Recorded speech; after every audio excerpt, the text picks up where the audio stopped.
എന്തോ എന്താ എടോ ലൈറ്റർ ഉണ്ടാ? റിപ്പറാ? എടോ സിഗരറ്റ് കത്തിക്കാൻ ലൈറ്റർ ഉണ്ടാന്ന്.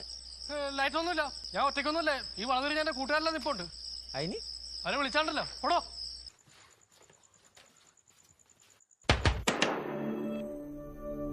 വാതില് മുട്ടിയില്ലേ?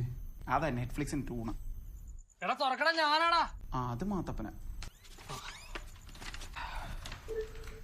എന്താ കിതക്കണ? പിന്നെ പട്ടി അടിക്കാൻ വിളിച്ച?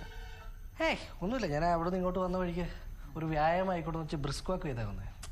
അവൻ ഫോൺ വിളിച്ച് പറഞ്ഞപ്പോ എന്റെ ഗ്യാസ് പോയല്ലേ. ആ റിപ്പറിനെ പേടിച്ച് ഓടി വരുന്ന വഴിയിൽ കരച്ചും കെട്ടി വീണി കുപ്പി പൊട്ടാഞ്ഞതാക്കി. ഓ, നീ എന്നെ ഫോണിൽ വിളിച്ച് പറഞ്ഞ സംഭവം ഞാൻ അതങ്ങ് വിട്ടേ പോടാ. വെറുതെ അല്ല, റോഡിലൊന്നും ഒറ്റ മനുഷ്യരില്ല. പക്ഷെ നല്ല മൂഡായിരുന്നു കേട്ടോ. ഒറ്റയ്ക്ക് ഇങ്ങനെ നൈസായിട്ട് പാട്ടൊക്കെ പാടി. ഭക്തിഗാനമായിരിക്കും. ഭക്തിഗാനം ഉണ്ട്, പിന്നെ മെലഡീസ്, എവർഗ്രീൻ ഹിറ്റ്സ്, 19 ക്ലാസിക്കൽ. അങ്ങനെ എങ്ങനെ തള്ളി തള്ളി നമുക്ക് ആ റൂമിലോട്ട് പോകാം. ആദ്യം രണ്ടെണ്ണം അടിക്കാം, എന്നിട്ട് നിന്റെ തള്ളിയേക്കാം. ബാ എനിക്ക് ബാ. അപ്പൊ പ്രൊമോഷൻ കിട്ടിയ ട്രീറ്റ് തരാന്ന് പറഞ്ഞാണ് മാത്തപ്പൻ. വാക്ക് പാലിച്ചിട്ടുണ്ട്. പിടിച്ചോ. ട്രാക്ക് ഇട്ടോ.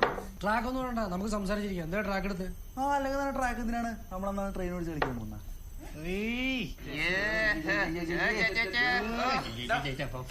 എന്താ അടിക്കാത്ത? അച്ഛൻ നൈറ്റ് ഡ്യൂട്ടിക്ക് പോയില്ല. അതിന് കള്ളു പിടിച്ചോണ്ട് വീട്ടിൽ പോകാനൊക്കത്തില്ല, അച്ഛനെ പേടി. പോത്ത് പോലെ വളർന്നില്ലടാ, അച്ഛനെ പേടിയാന്ന്. എനിക്ക് പേടിയൊന്നുമില്ല. പിന്നെ വെറുതെ എന്തിനാണ് വീട്ടിൽ ചെന്നിട്ട് ഒരു സംസാരം വെക്കുന്നത് വെച്ചിട്ടാ. ഇതിനെയാണ് ഞങ്ങൾ പൊതുവെ പേടി എന്ന് പറയുന്നത് അല്ലേ? അതെ. അച്ഛൻ എന്തായാലും ഡ്യൂട്ടിക്ക് പോകാത്തെ? എനിക്കറിയാൻ പറ്റും. എനിക്കറിയാം. പുള്ളി വൈകുന്നേരം ഡ്യൂട്ടിക്ക് ഇറങ്ങാൻ നേരത്തെ അവൻ ന്യൂസ് കണ്ടു കാണാം റിപ്പറിന്റെ. അത് കാരണം പുള്ളി മേടിച്ച് വീടിനകത്തിരിക്കുകയാണ് ജോലി. ഇവന് റിപ്പറിനെ പേടിയില്ല, ഇവന്റെ അച്ഛൻ റിപ്പറിനെ പേടി. ആ അച്ഛനെ എവനും പേടി. എന്തോ പേടിക്കുടുമ്പോ പേടിതൊണ്ടായി പോയല്ലടാ.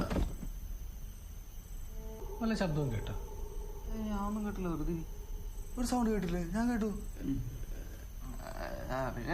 റിപ്പറൊന്നും ആയിരിക്കത്തില്ല, വല്ല തേങ്ങ ആയിരിക്കും. ഞാൻ പറഞ്ഞില്ലേ തേങ്ങയാന്ന്? നീ എപ്പോ പറഞ്ഞു? നീ ഒരു തേങ്ങയും പറഞ്ഞില്ല. അല്ല, ഞാൻ പറയാൻ വരുമായിരുന്നു, അപ്പോഴേക്കും പറഞ്ഞു.